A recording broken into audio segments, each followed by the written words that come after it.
So I'm Patrick. I'm going to talk about migrating legacy data. So in my example, let's say you've just built a shiny new Rails app, but you have an old app that you want to port data to. Shiny's great, but you've got this thing you've started out with, which might be a Rails app, it might be a PHP app, or who knows what else. So the question is, how do you migrate your old data easily? So can I go through the standard way of doing this, the painful way? You dump your old database, if you have one. You go through the text, you kind of, massage it basically with your tool of choice. So it might be TextMate or BBEdit or grep or, whatever. Trying to fix things basically to kind of take the old format and shoehorn it into the new format. But at some point, you eventually give up because it's just too painful, right? And then when you're finally done with this, you import it into the new database. And usually this whole thing is just so error-prone and such a giant pain in the ass that you only do it once. So you do it when you're ready to launch. You take all the data from the old app and try to migrate it into the new app. But I'm going to show you a better way to do it. So first thing you do is set up a new database adapter in your database YAML. So really easy, instead of development or production or test, you just set up legacy, and you point to a legacy database. And so what that legacy database is just an exact copy of the database from your old app. So the same structure, all the data. You really do nothing to change it at all. It just sits there. So once you've done that, you want to go in and kind of add some support so that your current new Rails app can talk to the old database. And so you set up some legacy models. So the way you do that is, the first thing you do is you set up kind of a legacy base class that the other models you're going to pull in are going to inherit from. So you can see at the top there, basically, you're establishing the connection to the legacy database you set up in your database YAML, and then there's like a migrate method there, just sort of a helper method, which you'll see kind of where that's used later on. So that's the base thing you do. And then for each model you want to import, you would create a legacy underscore model to go with that. So in this case, I'm migrating a database of movie theaters. So movie theaters typically have architects. So in this case, I've got a legacy architect. So this is going to be the model that's going to talk to my old data. And so in this case, in the old database, none of my tables were pluralized the way that Rails typically expects. So I need to set the table name manually and say, okay, it's actually just architect. It might be, depending on the system you're coming from, a completely different name. But you just kind of go in there and set that up. And then the nice thing you do here is, a big part of these migrations, the big step you do, obviously, is you're mapping data from the old app to the new app. So you're saying, okay, I've got field A over here, and the new database, that's going to be field D. It has a different name. I need to map, the old to the new. So actually on the left here in this map method, you can see kind of where the data is going to go. So you can see the kind of attributes of my new architect model. So we have a first name, a last name, and a description. And then on the right, you can see that I've got all the kind of old style naming from the legacy database. So essentially, all I'm doing here is just mapping fields and saying, okay, this name field used to be called this, last name used to be called this, and so on. So once we do that, we add a little helper into lib, which helps us migrate this data. I'm not going to go over this code because it's pretty in-depth, but this is some of the magic that's going to make this happen. After that, we set up a rake task to make this easier. So all it's doing is it's requiring the migration helper, and it's setting up some rake tasks that will help us kind of programmatically migrate our data. Because one of the things that typically happens when you do it the hard way is, like I said, you only get to really migrate data once because it's so painful.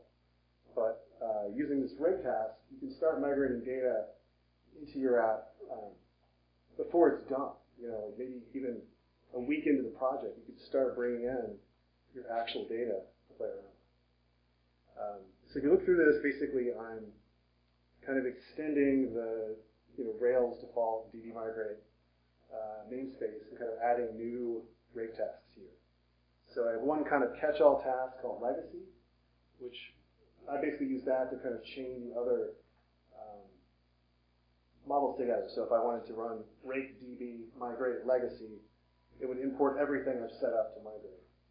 And then if I wanted to run a specific model, just import the data for that model, then I'll just do rake DB migrate architects, for instance, or rake DB migrate theaters. So once that's all set up, we can actually start migrating. So I'm going to kind of show you guys a quick demo.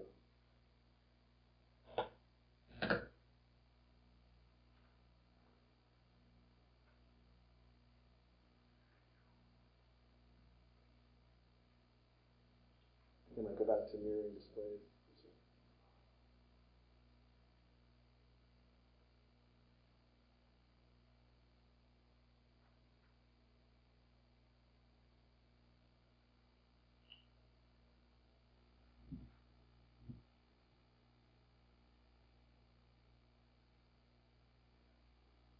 Okay, so here we are, kind of just it's kind of a sample app just showing how this works. So the first step, like I said, was we go in and we just add a new database adapter. So that's right here. So just set up legacy. It's just like the other ones. So previously I've created a database that is a copy of the old data that I have. And so just to show you, you look over here. This is Cinema Legacy, so this is the old database. I've just loaded actually 100 theaters and 100 architects, but if we scroll through, you can see that's kind of real data. I mean, it's pretty detailed. I actually have 20,000 of these theaters, but I just brought in a couple just so you can kind of see how this works. And so if we can look at our cinema development database, the one for the new app, you can see right now it's actually empty. So we have not imported the data. So we've set up the stuff in the database YAML. You can see here I've got basically in my database folder the SQL I use to go ahead and populate the Cinema Legacy database. So I've got Architect, I've got SQL. So just to structure in 100 records or so. Here is Legacy Base, which I mentioned before. Kind of see just to show you that in place. It's right there in my models folder. And then here is a legacy architect. So in this case, this is a pretty simple model. There's not a lot that's changing as I migrate this from the old system to the new system. I'm just changing the names of some fields. But let's go ahead and run that and see what happens. So let's do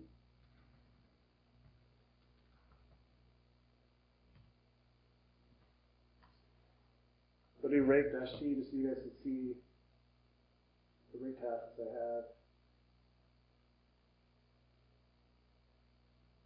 So the ones that I added are there's rake DB migrate legacy, rake DB migrate theaters, rake DB migrate architects. Now, of course, if you did your own version of this, you could probably put those in a different namespace if you thought it was going to be a potential area of confusion. But I kind of think it's nice because that's really what I'm doing. All right, so here we are. Let's go ahead and migrate some architects.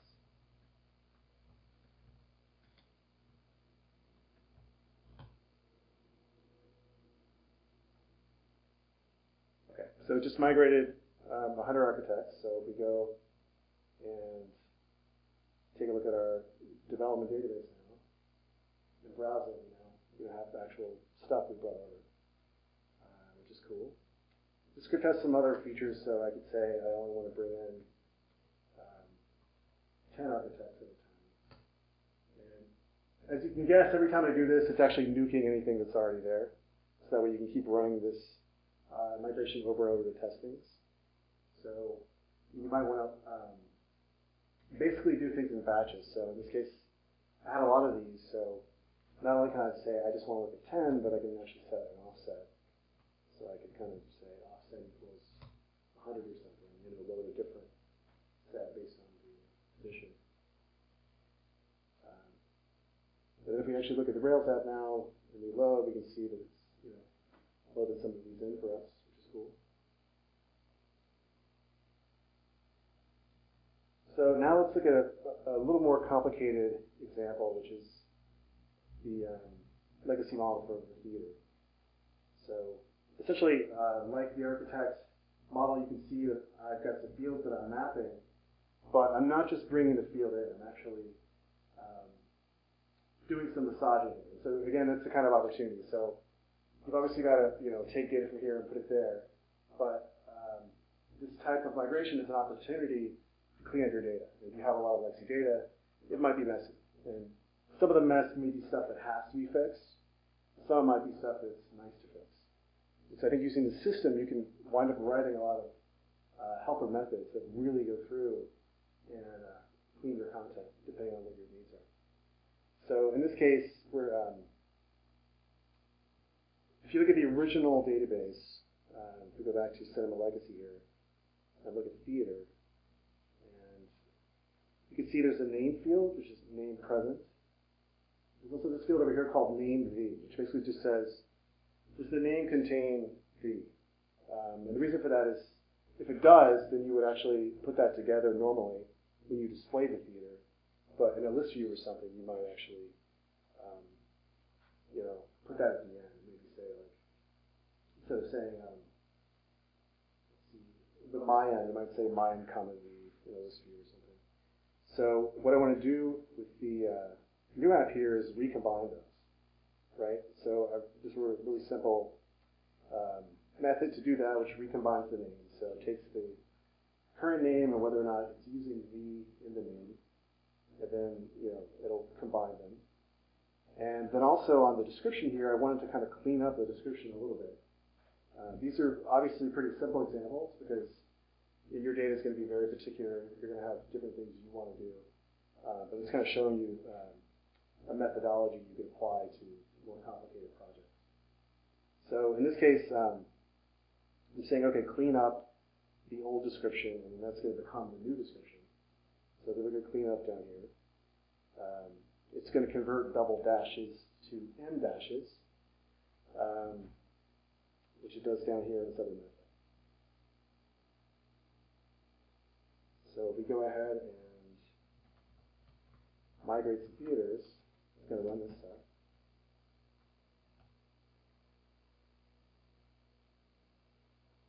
So that's done, and we can go look at our theaters here. So if you look, I didn't show you before, but the after was, it took two dashes and converted them into an m dash. So again, a very simple example, but I think you can kind of see how you can use this as a framework to do much more sophisticated data migration. So just to show you a little bit of that, here's a more, so this is where I actually extracted this code from. So I don't know if it's really out of the screen.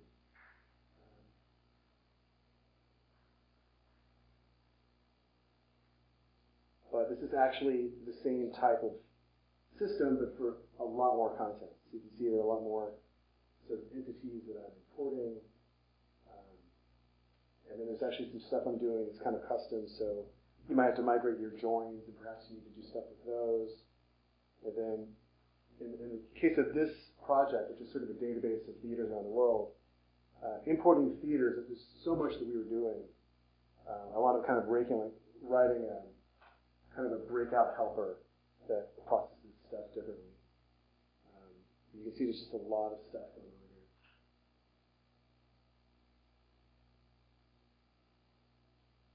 As well, you can see there are a lot more fields in this map here. And then I've written some additional methods at the bottom that get used. And then the real thing I want to show you is this particular site, it's got 20,000 theaters, which all have descriptions. It's got about 200,000 user comments and 5,000 blog posts over, I don't know, an 8-year period. And so, that's a terrible recipe for data. It's just really messy and really, it's everything you can imagine. Parts of it are PHP, BB code, parts of it are HTML, parts of it are weird Windows characters. And so part of the goal of this project was to take all this crappy data and make it into something really nice and clean. So the new stuff winds up being marked down. So even the comments will be marked down, the descriptions will be marked down. So as we walk through here, you can see there are a number of methods that kind of go through and really clean this stuff up. It kind of goes on forever. Some of this stuff is internal, but let's say that you have a site where you have your own internal linking system. So you've been linking to objects within your site over a 5-year period, and you decide, well, we're changing the way the site works. All these things are going to break. One choice is to set up some redirects and just let them live on. But with this kind of system, you can go in and totally change those links so they point to the currently valid versions of whatever entity they were originally linking to, which is sort of what's happening here. In this case, too, you can see there's a lot of converting essentially BB code, which gets used on a lot of message boards, into Markdown. There's a lot of stuff going on there. It's kind of nice.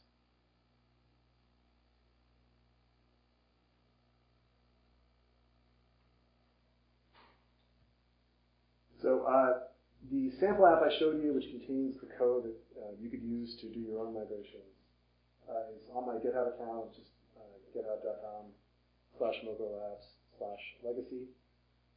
I want to give a shout out to Prag Dave, who kind of originally talked about sort of developed this mechanism for connecting to legacy databases, which is part of this migration stuff that I wrote. So, any questions? How do you deal with issues when fails in the middle or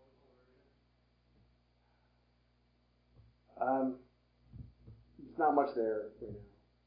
So it's basically, certainly I think you could take this system and make it more robust. I mean, I think it might be a nice plugin at some point. But right now, it's sort of, it might be fragile, but it works pretty well.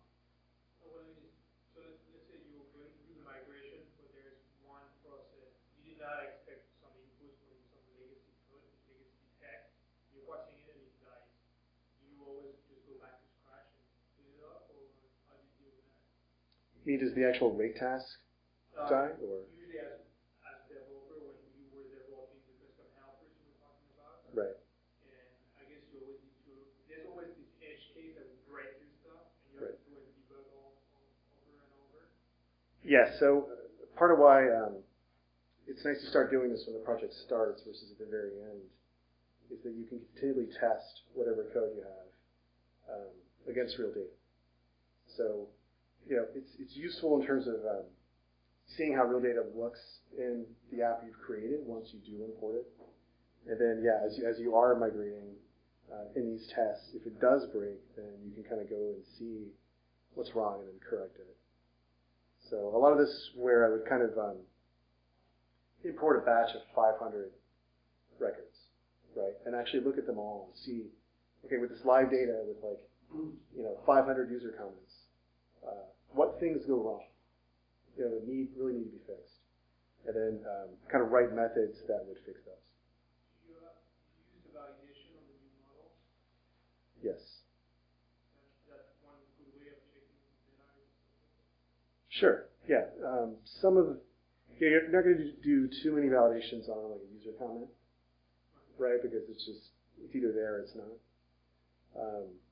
But certainly, you're not going to be able to create, invalid objects, right? So. Did you keep your IDs the same when they migrate, or did you generate new IDs to just an active record creating the object? It's sort of depends on the model, I think.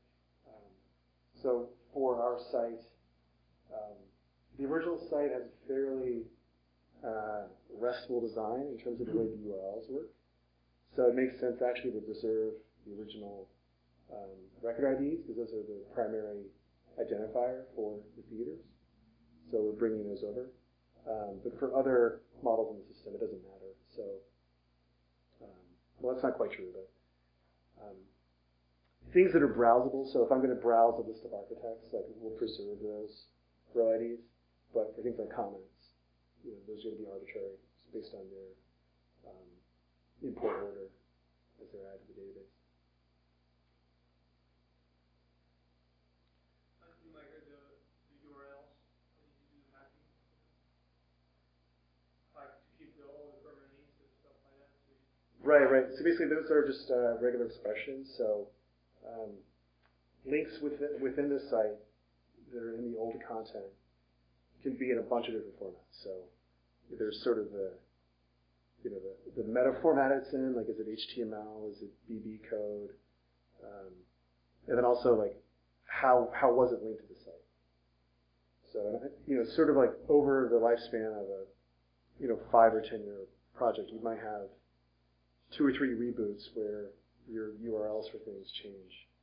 So in this case, there are a bunch of things like that we have to kind of just look for and fix. So how do you deal with, I guess you have this URL map, right? Yes. So how do you deal with the URL mapping? And you have all these legacy URL where you have like theater / whatever name you want and stuff like that are very well known in Google when you search for them. Right. And now you need to migrate to them. So in our case, we were lucky because the original app, the PHP app, like I was saying, had a very RESTful URL design. So let's say the link to Grumman's Chinese Theater currently, the site, the old legacy site still in production, is just /theater/1. So in the new site, it's going to be /theaters/1.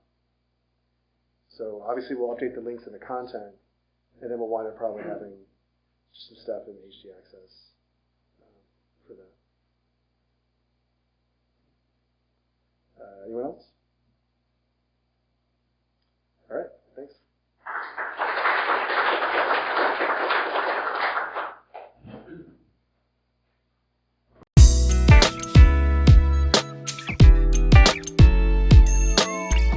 That concludes this episode of the SD.RB podcast. See you next time.